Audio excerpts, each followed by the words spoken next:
Sudah masuk. Oke, Malam Pak selamat Remon, malam.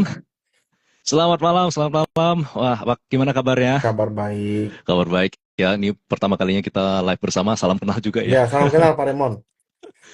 Oke. Nah, karena waktu kita cukup terbatas untuk malam hari ini, kita langsung masuk ke dalam acaranya aja ya. Nah, IHSG saat ini kan mengalami penguatan yang cukup signifikan ya di bulan Mei ini. Bahkan dari bulan April bulan lalu tuh sudah mencapai apa? 22% ya dari lowest 8 April bulan lalu. Dan bahkan pada hari ini juga mengalami penguatan 0,67% dan juga dana asing terus masuk 900 miliar lebih. Nah, yang menjadi pertanyaan itu apakah tren bullish yang kita lihat saat ini apakah itu memang mencerminkan sebuah perbaikan di dalam kondisi makroekonomi atau lebih didorong kepada sentimen domestik jangka pendek ya, seperti itu, Pak? Baik. Eh, Mungkin kalau kita ngomong secara sentimen, ini bukan hanya sekedar domestik. Ya, kalau kita lihat dari sisi satu, dari sisi global itu mulai apa ya? Dari awal itu kan kalau kita track back itu kan dari masa ketika eh, Trump itu menaikkan suku bunga. Bukan, sorry, Trump menaikkan tarif ya. Tarif, Tarif ke yep, Indonesia itu kurang lebih sekitar 30-an persen kalau nggak salah ya. 37, Kemudian ya. setelah 2 hari kemudian di hold 90 hari. Hmm, Ya, berarti itu menjadi satu sentimen positif. That's why ketika open market itu get down, kemudian dia recover kembali. Nah, mulai sana lah IHSG mulai naik dan rupiah kita hmm, itu pun mulai menguat karena kalau kita lihat dari kebijakan yang diberikan oleh eh, Trump itu waktu itu masih bersih tegang sama China ya, ya, betul. membuat China itu sampai diberi tarif 145%. Kemudian diserang balik oleh China Ya, 125% kan. Nah, itu kan membuat US dollarnya menurun, melemah betul, sehingga rupiah betul. kita menguat. Nah, itu satu sentimen yang secara global itu menjadi salah satu sentimen yang positif buat eh, impact lah ke rupiah kita sehingga IHSG kita pun naik gitu loh. Oke. Nah, kalau kita tadi berbicara tentang rupiah ya, seringkali kita melihat itu penguatan IHSG itu seringkali itu disertai dengan penguatan rupiah. Tapi apakah penguatan rupiah itu selalu menjadi sebuah prasyarat bagi kenaikan IHSG gitu? Baik, kalau kita lihat secara chart ya, kalau kita lihat secara chart di mana rupiah itu kalau kita compare head to head dengan Hmm, IHSG, di mana setiap rupiah kita melemah, hmm, mostly IHSG kita bisa koreksi, mostly ya, mostly. Jadi oke. ketika IHSG-nya itu rupiah kita juga menguat, maka IHSG kita juga kemungkinan besar bisa menguat seperti itu. Jadi kenapa? Salah satunya adalah karena karena nilai tukar ya. Karena dari foreign itu kan nggak bisa beli pakai US dollar di IHSG, Hmm, mesti hmm, pakai rupiah. Jadi ketika dia mengkonvert US dollar dia pindah ke rupiah, kemudian rupiah kita malah melemah, sahamnya mungkin naik, tapi ketika rupiahnya melemah, alhasil ketika di convert balik ke US dollar itu pasti akan ada selisih sehingga cuannya itu menjadi tidak maksimal. Beda cerita hmm. kalau misalnya ternyata US dollarnya turun, kemudian dia ada naik, ketika dia convert balik itu jauh lebih cuan. Oke. Jadi kalau apakah penguatan rupiah itu selalu pasti ada didasari oleh aliran asing yang masuk ke dalam pasar modal kita ini? Rupiah menguat kalau ada aliran asing. Itu belum tentu seperti itu karena mostly asing itu juga melihat ke Indonesia. Hmm, Karena kalau kita lihat dari sedikit kita mereview kembali bahwa kita lihat MSCI itu kan sudah mengeluarkan list yang akan di rebalancing di akhir Mei ini ya. hmm. Dan foreign itu sebenarnya belum percaya, belum trust benar dengan kebijakan yang akan dibikin dengan pemerintah baru kita. Kenapa? Oke. Karena ini agak sensitif sih. Cuman Hmm, jadi kita melihat flow aja lah ya. Ya, Karena ya, oke. kenapa? Secara data, kalau ternyata foreign-nya itu percaya, harusnya kita punya bobot itu ditambah di MSCI. Karena Oke. itu salah satu fund yang indeks yang lumayan besar di Hmm, foreign.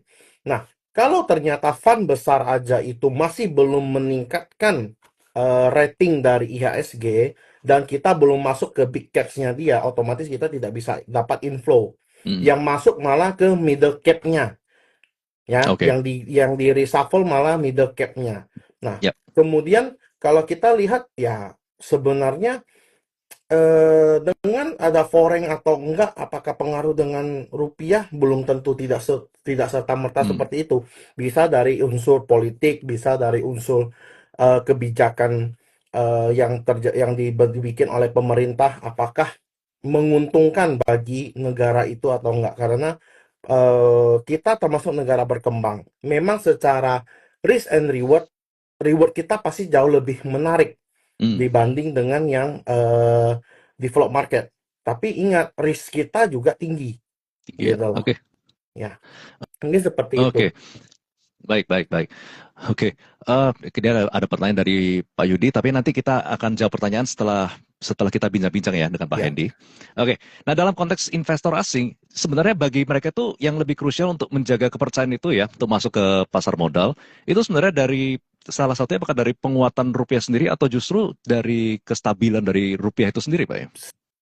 sebenarnya rupiah itu kan dinilai kenapa bisa stabil, kenapa mata uang suatu negara atau kita ngomong fiat, kenapa bisa dikatakan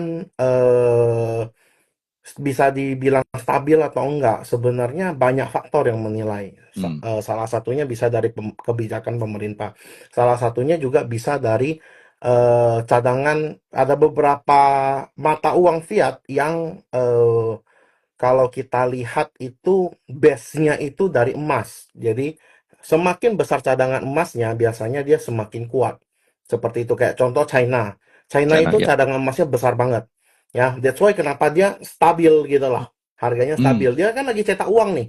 Ya, money printingnya terbesar. Ya, tertinggi dari 5 sampai 10 tahun ke belakang. Correct me if I'm wrong, karena terakhir aku melihat datanya seperti itu. Money supply-nya lumayan tinggi. Ya, hmm, meningkat.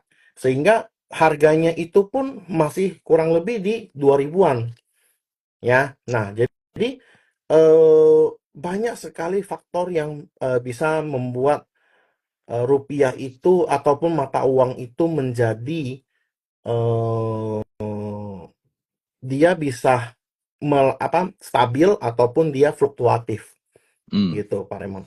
Oke, oke, oke, baik. Nah, kalau tadi kan dengan adanya kesepakatan ya dari US dan China, mereka juga ada seperti apa itu namanya break dulu ya selama 90 90 hari. hari. Ya. Jadi seberapa besar kemungkinan IHSG itu bisa mempertahankan momentum yang positif seperti yang kita lihat saat ini, Pak? Selama Trumpnya tidak aneh-aneh. Itu aja ya. Iya dong, karena Iya. begini, aku jelasin ya. Kenapa Mhm, kenapa saya bilang seperti itu? Karena yang akar dari masalah ini kan sebenarnya kan perang dagang, betul, perang betul. dagang yang terjadi gitu loh. Jadi kalau misalnya kita mau ini sampai kapan? Ya, selama dia masih di hold dan dia masih tidak ada ancaman untuk menaikkan tarifnya, itu akan aman. Kenapa? Karena semua sisi pasti akan diuntungkan. Nah, Hmm, pertanyaannya adalah ini sampai kapan? Nah, kalau aku ngelihatnya sih, kalau tidak salah itu kan April ya di hold-nya, itu kan 90 betul. hari berarti sekitar di Juni. Nah, itu Juni kalian udah perlu hati-hati ketika dia Oke. sudah di hold, udah tidak di hold lagi. Ya, karena kenapa? Kita harus melihat kebijakannya kembali. Kita ada Hmm, kasih nafas nih 90 hari gitu loh. Ya, 90 hari itu tenang aja, ya kan? Selama dia tidak ada kebijakan aneh-aneh, ya secara global tidak akan ada efek apapun. Nah, apalagi kemarin eh ini BI Rate juga sudah diangkat suku bunga, hmm, ya, membuat emiten-emiten properti juga semakin menarik ya, ya kalau kita lihatnya. Nah, jadi karena proyeksi juga kalau kita lihat ya the Fed juga ada potensi untuk cut rates. Ya, kenapa dari kemarin belum cut rates? Karena mostly kalau kita lihat ya ekonomi yang ada di US itu masih unstable waktu itu. Hmm. Nah, setelah dia sudah stable ya dia bisa mempertimbangkan lah ya untuk meng-cut rates gitu. Oke, oke, oke. Jadi selain daripada kebijakan yang perlu kita waspadai untuk kebijakan dari Trump sendiri, ada indikator ekonomi lain nggak yang perlu kita pantau?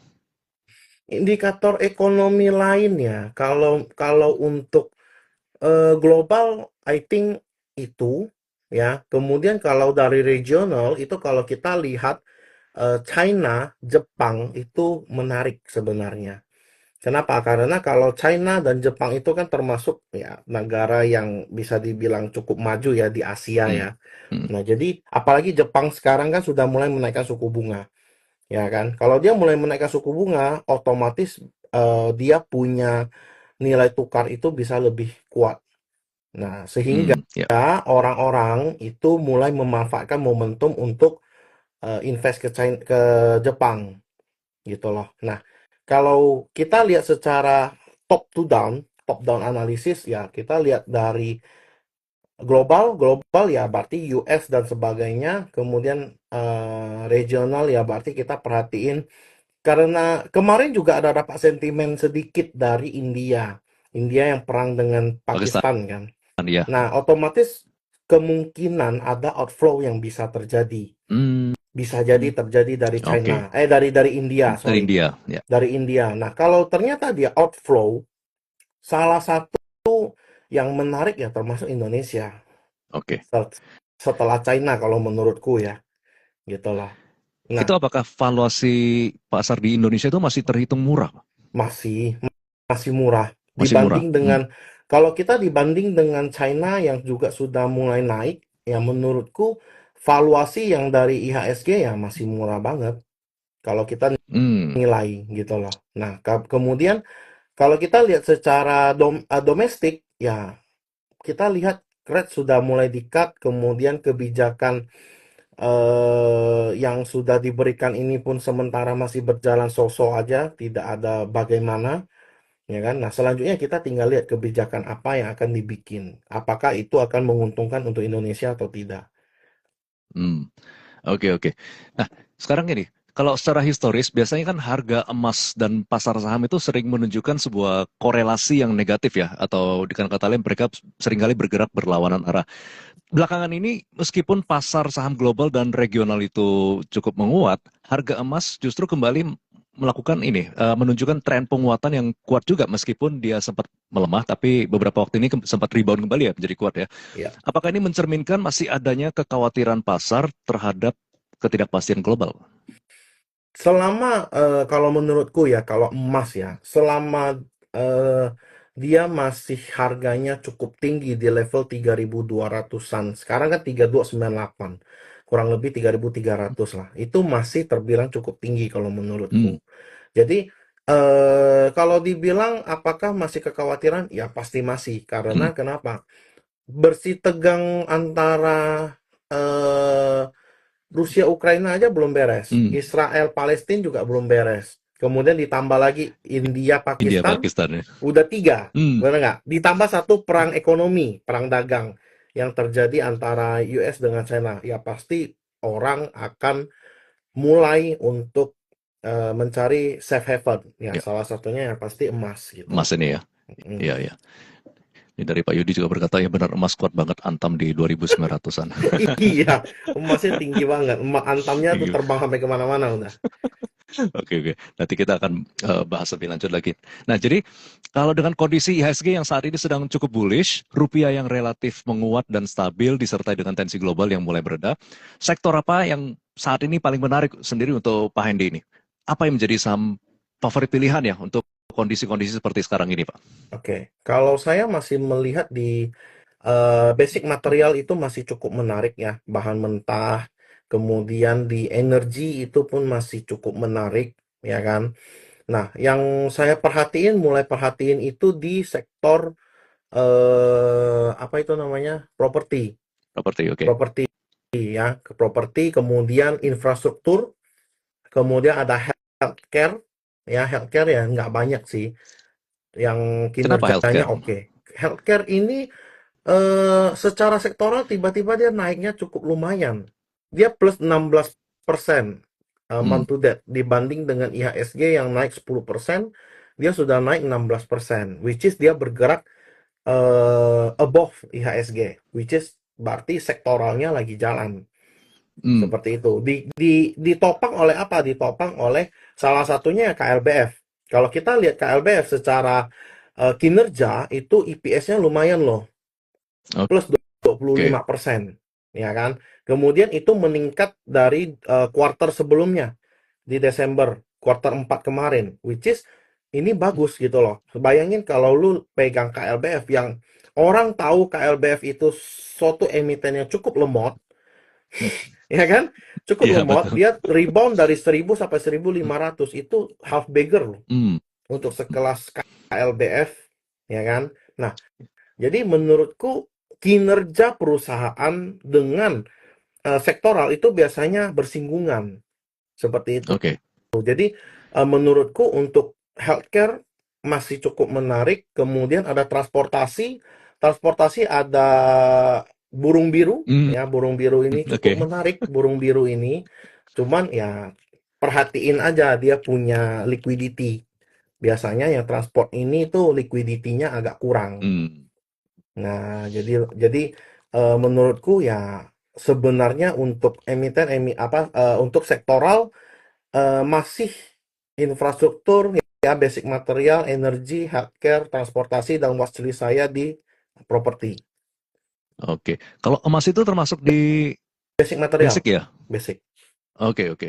bahan Nah, mentah. tapi dari sektor itu eh, perbankan nggak termasuk ke banking ya?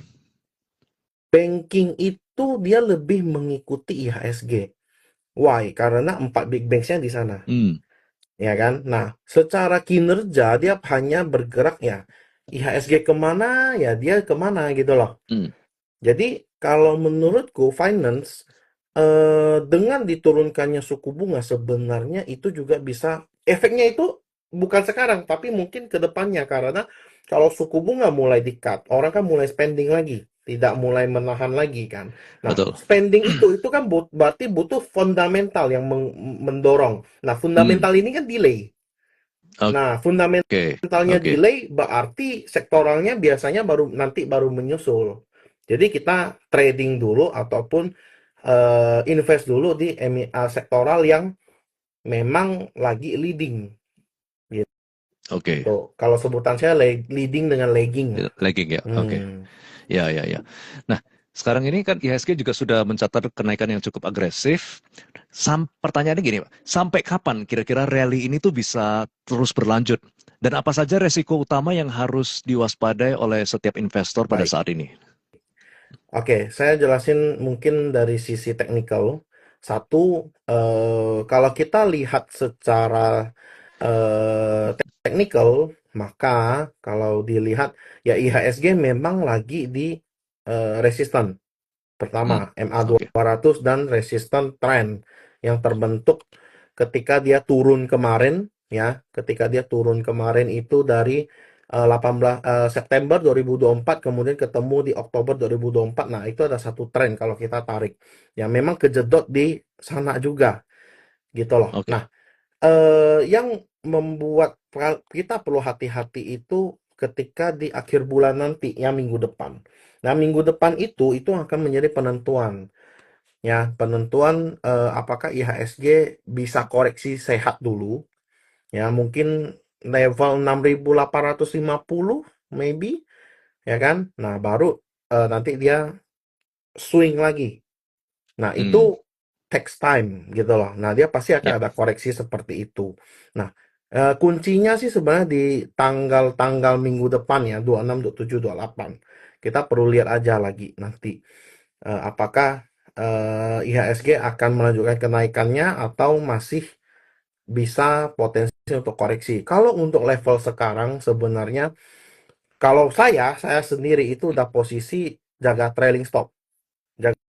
oke, Trailing stop. Nah, jadi Beberapa emiten yang kemarin sudah naik-naik juga itu sudah mulai koreksi, Mm, ya. Hanya saja ya kalau kita lihat hari ini ya basic materialnya lumayan naik ya, cukup tinggi kayak Inco hari ini ya betul.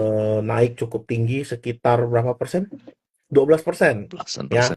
Ya, ya. 12% ya. Jadi eh, itu juga yang membuat ya IHSG-nya naik gitu loh, yang menopang Oke, seperti itu. oke. Iya, ya.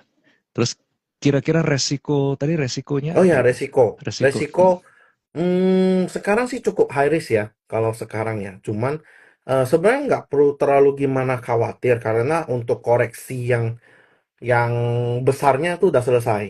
Nah, Hmm, nanti mungkin ada koreksi kecil, hanya saja mungkin trading kita bakal agak terhambat gitu loh. oke. Nanti tiba-tiba ada flow yang naik, nanti mungkin tiba-tiba pindah lagi ke sini gitu.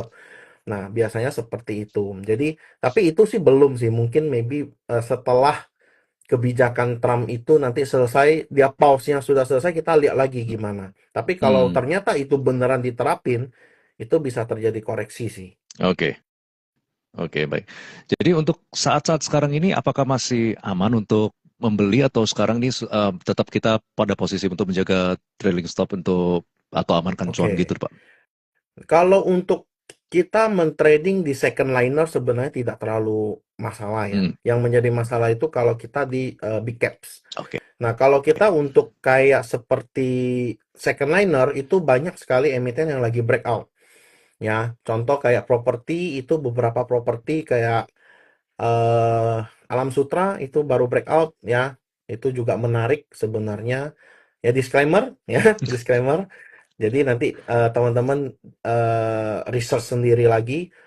Beberapa emiten yang sudah mulai koreksi itu kan seperti eh, emiten-emiten oil, ya kan? Itu udah mulai koreksi kemarin, cuman koreksinya low volume. Yang aku suka itu Hmm, koreksinya masih belum terlalu gimana. Nah, kayak Elsa sendiri kan revenue-nya juga oke, naiknya juga udah tinggi banget dari 300-an naik sampai 500-an, hmm, ya ya. kan? Ya, saya sih pasti jaga TS ya. Nggak mungkin saya nambah di sini gitu loh, Oke, ya kan? Nah, oke. yang paling yang perlu yang perlu kita lihat itu ketika dia breakout aja. Breakout itu pun dengan catatan ada volume. Kalau Hmm, ternyata volumenya tidak terlalu bagus, biasanya itu false breakout jadinya. oke, oke. Yang tadi saya masih pengen bertanya itu, tadi Pak Hendy bilang untuk berjaga-jaga pada minggu depan tanggal 27-an ya kalau salah. Itu kenapa? Ada tanggal-tanggal Nanti lihat saja. nanti ya? Saya cuma Oh hitung-hitung gitu ya? saja. Oke, Ya. oke. Kalau Oke, kalau misalnya menarik. ternyata di tanggal itu dia bikin new high, ya udah, Ah, lu trading lagi 2 minggu, oh, 2 minggu, oke, oke. 3 minggu ya oke lah. Kalau misalnya Kalau ternyata dia turun, dia ada koreksi, hmm, ada candle hmm, turun, ya udah TS aja udah. tes saja ya. Biarkan dia koreksi dulu, dia sideways dikit, lah baru dia naik lagi. Oke, oke, baik diperhatikan ya teman-teman ya tanggal-tanggal penting minggu depan ya. Nah, ini juga kayaknya dari bulan Mei itu kan sebenarnya banyak sekali ya sentimen-sentimen yang mendorong kenaikan dari IHSG, entah dari Danantara, dari BPJS, dari buyback, dividen besar-besar seperti ini. Seakan-akan bulan Mei ini udah dikeluarin semua ya, itu apa namanya, sentimen positifnya gitu. Mungkin tidak Nah, semua ada nggak lagi semua, lah, ya, hampir oke, oke, ada lah. lagi. Ya, Iya. kebanyakan sudah. Jadi saat ini kira-kira ada sentimen apa lagi yang bisa mendorong kenaikan IHSG? Pak? Kan BI rate tadi sudah diumumkan Mm-mm. turun. Itu nanti The Fed kan mau cut suku bunga lagi bulan depan kalau nggak salah. Hmm, Nah, itu masih bisa oke. satu kali ride lagi kalau memang rupiahnya itu menguat ya. Rupiah menguat, foreignnya tuh masih inflow juga Hmm. ya. Itu menurutku ya bisa narik IHSG. Targetku sih sebenarnya IHSG 7.500. Tapi Sampai nggak akhir tahu tahun. sampai atau enggak. Sampai Juni. Juni, oh Juni, oke. Tapi nggak tahu sampai atau enggak. tujuh Oke, ribu lima oke. ratus ya paling jelek 7.300 lah. Oke, oke. Harusnya bisa, tapi ya nggak tahu gitu loh. Kemarin paling tinggi udah hampir 7.200 ya. Itu target pertama saya, itu Hmm, capai. oke, Nah, oke, oke. saya udah ngomong, saya bilang di grup kalian udah trading aja, all in aja saya bilang. Masuk aja, pasti cuan itu. Oke, oke, baik. Ya, ini ada pertanyaan dari Pak Yudi tadi. Apa info tentang penurunan suku bunga hari ini tuh bisa mempengaruhi saham-saham perbankan, Pak? Eh, Bisa aja, tapi itu gini loh, perbankan itu kan memberikan loan. Itu pun kalau ada eh gini gini gini. Lebih ke dia memberi loan itu kan kan dari kemarin itu kan kalau kita track back itu kan dari ini apa? NPM, ya NPM bank yang terus meningkat NPM karena itu apa, Pak ya? non performing loan. NPL, Oke, sorry, NPL, NPL. NPL, sorry, non performing loan. Jadi NPL-nya kan beberapa big banks itu kan cukup tinggi. Ya, Hmm, termasuk BRI itu hampir mendekati 5% kalau nggak salah ya. Jadi kalau dengan suku bunganya turun, ya, kemudian dia bisa memberikan loan dengan bunga yang lebih masuk untuk dompet yang lender, yang yang meminjam ya? yang minjam itu bisa jadi akan berimpact ke dia punya laporan keuangan nanti. Hmm, Tapi nanti bukan sekarang gitu loh. hmm, Jadi hmm, hmm. eh itu masih cerita kedua. Cerita pertama itu kan kalau dia sudah cut rate, sudah mulai stabil ekonominya, ya dia baru bisa cetak laba lagi. Hmm, Gitu loh, cetak laba yang lebih gede. Kalau misalnya ternyata dia, kalau suku bunga masih tinggi kayak sekarang, suku bunga tinggi banget ya, 5% lebih, ya susah untuk bank itu ambil untung gitu loh. ya. Karena kenapa? Kalau kita logically, kita kayak diberi pilihan, oh ini kondisi ekonomi lagi tidak baik-baik saja, ya sudah kita tahan dulu, Hmm, ya hmm, kan? Karena sometimes pebisnis itu pasti wait and see. ya. Dia akan melihat ekonomi yang terjadi ini kayak gimana. Hmm, Kalau misalnya ternyata ekonominya itu masih struggling, ya dia akan menahan untuk ekspansi. hmm, Tapi kalau ternyata ekonomi sudah membaik, dia punya suku bunga sudah oke, dia mau ambil loan juga bunganya kompetitif, dia bisa dengan hitungan bisnis dia masih bisa masuk, gas aja gitu loh. Nah, hmm, itu akan berefek nanti secara hmm. fundamental. Tapi untuk sekarang ya menurutku ya hanya karena flow. Flow-nya kenapa ya? Oke. Karena Sen- sentimen-sentimen tadi. Iya, Ya iya. kan, sentimen laporan keuangan yang rilis, Hmm, sentimen dari perang, sentimen dari global seperti itu. oke. Oke, baik-baik. Menarik sekali. Nah, bagi teman-teman semua yang mau bertanya yang sesuai dengan tema ini ya, ada yang relate dengan tema ini bisa langsung dituliskan ya di kolom komentar di bawah ini. Oke, nah kalau dari saya ada follow up question Pak. Ini kalau misalnya dari penurunan suku bunga ini kan katanya tercerminnya itu nanti. Kira-kira tercerminnya itu apakah di Q berikutnya atau Mm, biasanya berapa lama? itu pasti nanti kita akan melihat lagi kan di Q2 setelah dia menurunkan suku bunga ini kan 5 berapa? 5,5. 575 ya ke 575 550 kan. dua betul puluh ya. lima basis point kan. Ya, betul. Nah, setelah di 5,5 ini bagaimana? Apakah masih rupiahnya itu masih stabil? Karena BI kan menaikkan suku bunga untuk menjaga rupiah, Hmm, ya, menjaga rupiah. Nah, ketika dia sudah BI cut, rupiahnya masih nahan nggak? Kalau rupiahnya masih terus melemah, ya dia nggak bisa cut lagi. Harus hmm, cari bikin trust baru kepada para foreign ataupun trust kepada eh, yang lain supaya rupiahnya bisa di hold gitu loh. Nah, hmm. kalau rupiahnya terus dikeluarin seperti itu, ya pasti pasti dia punya mata uangnya akan melemah gitu loh. Oke, Jadi oke. kalau aku ngelihatnya sih itu pasti akan tercermin di ya maybe Q3 lah, Q4 lah, coba kita lihat nanti. Oke. Berarti September atau Desember itu ya nanti. Yes. Hmm, oke. Baik, baik, baik. Ini kalau misalnya soal peringkat kemarin kan Moody itu Oh menurunkan ya, peringkat hutang US ya. itu dampaknya apa, Pak? Nah, kalau dia Moody's itu menurunkan dia punya rating, utang ya, bukan kan? Itu dia punya Tingkat-tingkat. investasi kan. Dari AAA jadi AA plus kan. AA ya, AA1 katanya sekarang. AA ya, Kayak sorry AA1. Ya, itu sebenarnya ya berarti ada outflow. Pasti ada outflow. Karena kenapa? hmm, Orang yang safe, yang pengen namanya di saham itu sebenarnya ada bagi juga konservatif, moderat, sama agresif. Agresifnya pasti ke emerging market. Nah, yang biasa konservatif ini itu pasti cari ke emiten-emiten yang eh, yang rating Moody's-nya itu triple A biasanya. hmm, Biasanya ya. ya, That's why aku tadi ada sedikit baca postingan berita itu Berkshire itu juga mulai menjual bank-bank besar di Amerika, hmm, ya kan? hmm, Nah, interesting. jadi Oke. kalau dia menjual itu, flow-nya kemana? Ya, kalau feelingku, Hmm, feelingku setelah aku menarik benang merahnya, kayaknya masuk ke Jepang deh, ke ke Jepang Jepang ya. deh Oke. kayaknya.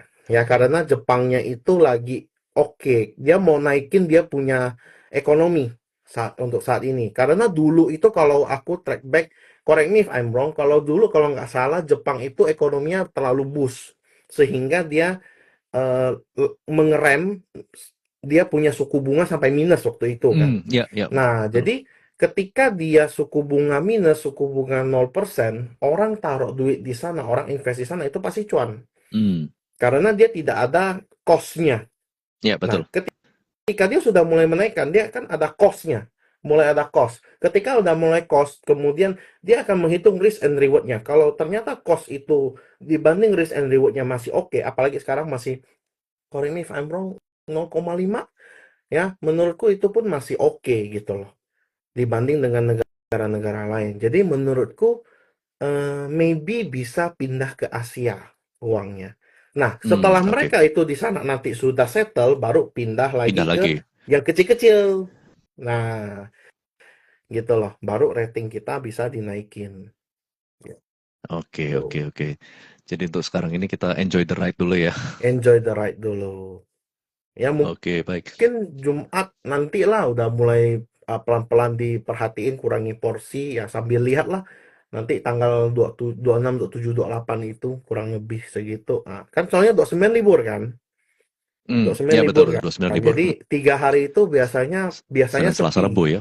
Sepi ya, biasa sepi gitu. Oke, oke, baik. Jadi kalau misalnya itu ada hubungan, ada pengaruh ke, ini kemarin kan penjualan mobil cukup tertekan ya, cukup, cukup, cukup, eh, karena pelemahan daya beli ya. Iya, Jadi industri otomotif itu cukup terdampak ya, udah. iya. Ini ada yang bertanya kalau untuk kira-kira untuk ASI masih prospeknya seperti apa, Pak ya? Astra, first of all kalau aku ngelihat ya secara teknikal dulu. Secara teknikal sebenarnya not bad loh. Ini kan kayaknya baru bagiin dividen kan. Betul, hari ini ex-date. Nah, ini ketika dia lagi di 4.600, ini I think bisa tutup gap nih. Volume hari ini gede banget. Volume hari ini gede banget. Kalau dia ternyata dia bisa tutup gap di atas 4.800 lah. Ini kan masih sideways banget nih, kelihatan banget Hmm, nih dia sideways ya, ya. Nah, ini masih oke, tapi secara revenue, secara EPS itu tidak terlalu oke. Impact-nya ya tadi ya karena suku bunga itu. Nah, kalau suku bunganya sudah membaik, ya kan nilai pinjaman itu bunga pinjamannya sudah mulai oke, ya semoga lah bisa menkerek orang beli mobil gitu. Apalagi mobil betul. banyak yang keluar bagus-bagus sekarang kan. Iya, betul Terakhir aku lihat sekali. ada yang ini loh Pak Raymond, yang dia hybrid tapi itu tuh bisa isi bensin. Lu bisa ngecas Eh, juga. ya, super hybrid itu ya. Iya, Iya, dia betul, betul. bisa ngecas. Itu 90 sekali cas bisa 90 km loh. Betul, betul. Dan itu harganya Lumayan loh juga itu. bersaing sekali harganya Iya, dengan 400-an aja. 499. Iya, gitu loh. Ya, orang yang nggak mau full listrik, ya masih Masih bisa bisa. jadi penolong sih. Iya, iya, betul. Nah, cuman ya Astranya yang kena. Betul, betul sekali. Ya, soalnya saat ini mobil-mobil dari Jepang masih belum ini ya, masih belum terlalu ke Belum, listrik ya soalnya masih masih hybrid. masih hybrid. Hybrid juga nggak terlalu banyak ya. Mm-mm. Dan harganya cukup tinggi kalau Betul. hybridnya Toyota ya. Hmm. Sekali. Oke, oke. Ini terima kasih sekali untuk kesempatannya. Hari ini Thank you, Pak kita Raymond. eh, waktu sudah pukul 8 lewat 8 menit. Pada hari ini kita dikasih waktu sampai 8 lewat 5 sebenarnya. Nah, bagi teman-teman semua, kalau mau bertanya soal emiten, bisa langsung join ke Morning Juice besok setiap harinya Senin sampai Jumat pukul 8.15 sampai dengan pukul 8.45 pagi. Oke, terima kasih kepada teman-teman semua yang sudah stay sampai akhir. Terima kasih juga untuk partisipasinya. Terima kasih juga untuk bisa mengikuti acara ini. Semoga bisa memberikan sebuah wawasan yang baru ya kepada teman-teman semua. Dan tentunya khususnya terima kasih juga untuk Pak Hendy untuk semua insight dan juga yang sudah diberikan kepada kami semua.